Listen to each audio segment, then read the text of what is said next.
Aim at heaven, and you will get earth thrown in. Aim at earth, and you will get neither. C.S. Lewis is saying that if you live for God, you get heaven and peace in life. If you live for a dying world, you gain nothing. In Matthew 5, Jesus commands us to be the light of the world and salt of the earth. As Christians, this is a challenge to impact the world in a way only God's power can. This is a challenge to forget about what the world thinks and let God shine through us. This is a challenge to be true followers of Jesus. Are we up to it? Are we willing to be the light that this world needs to see, the salt this world needs to taste? So, what does it really mean to be the light? Does it mean being nice to people or being a good person? Jesus wants much more than that.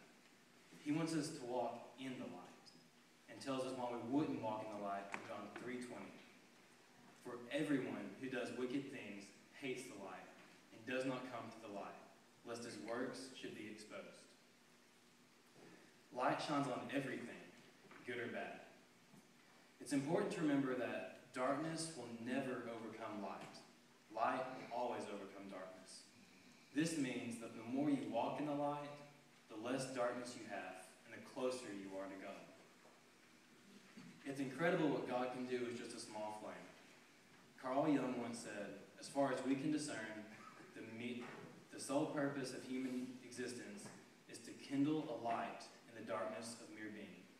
That small light can do wonders, and you never know what God will do with it.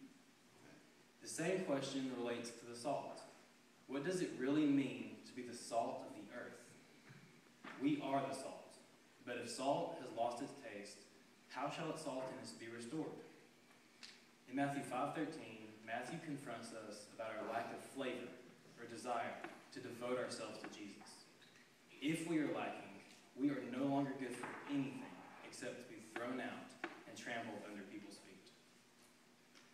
Salt changes everything, so let's use that to our advantage. With enough salt, our society can be completely changed in God's flavor. Unfortunately, we are great at making decisions solely based on what others think. I struggle with that too. But in order to be the salt and light, we must forget about what they think and live for God. It may sound cliche, but it's absolutely necessary.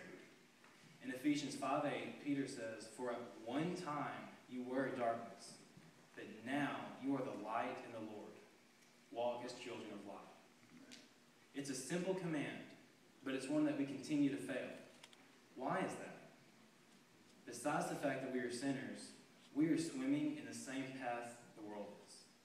Like fish fighting against the currents, we must fight against the world's ways. I understand it's a tough challenge, but Jesus never once said it would be easy. In fact, he said, "In this world you will have tribulation, but take heart, I have overcome the world." This should be very inspirational for us.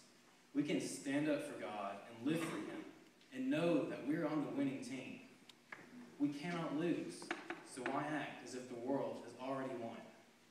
We have every right to be the salt that changes everything and the light that gives hope.